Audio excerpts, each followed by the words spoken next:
Okay, so back when we had a long view of this, we stopped, we looked, we took some photos, and we identified that there's a zone up in this old growth trees that we want to go and ride. This boulder field up there we saw back from the last meadow. In order to get to that, we've now arrived at 2 overlapping slide paths, and we have to make a decision as to whether we want to continue on. A few factors we're looking at. Number one, we're starting with the Avalanche bulletin, and on the Avalanche bulletin they tell us what size of avalanche they expect. So for today's Avalanche bulletin, they said potential up to size 3.5. So that's going to factor in sort of how much leeway we have to give an avalanche path versus if the bulletin told us they've only seen size 1s all week, a difference in how close we can get to an avalanche path. And how we know how far avalanches run, the trees are talking to us. So if we look up towards this massive avalanche path, you can see how it's white, as in there's no trees. So that's where it avalanches all the time. And as we come a little bit closer, there's quite young trees, 10-year-old trees.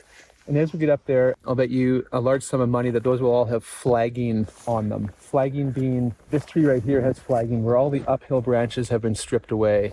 So those ones are flagged because there's another avalanche path we can't quite see here up to our climbers' right. Why we felt comfortable walking up here is behind us. There's all 80, 100-year-old trees that have no flagging on them whatsoever. So that means 80 to 100 years, these trees have never seen an avalanche. So we're using trees to gauge how close we can get based on the size of an avalanche that the bulletin had told us. Fresh snow and potential up to size 3.5. There's no way we're going to walk in the white stuff below there. We are comfortable climbing up near the old growth trees on the climber's right, and we'll use flagging or lack of flagging to help dictate. And getting there, we do have to cross an avalanche path. And so part of your decision of your exposure to an avalanche path is time. So risk equals probability times consequence. So the consequence of being hit by a size 3.5 avalanche is not good.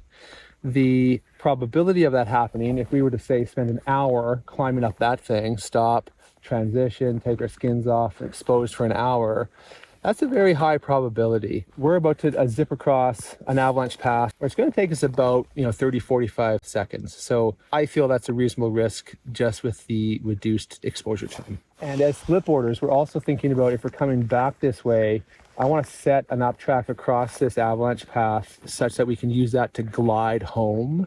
So we're not getting stuck when we're coming out of here in snowboard mode, getting stuck in the middle of the avalanche path.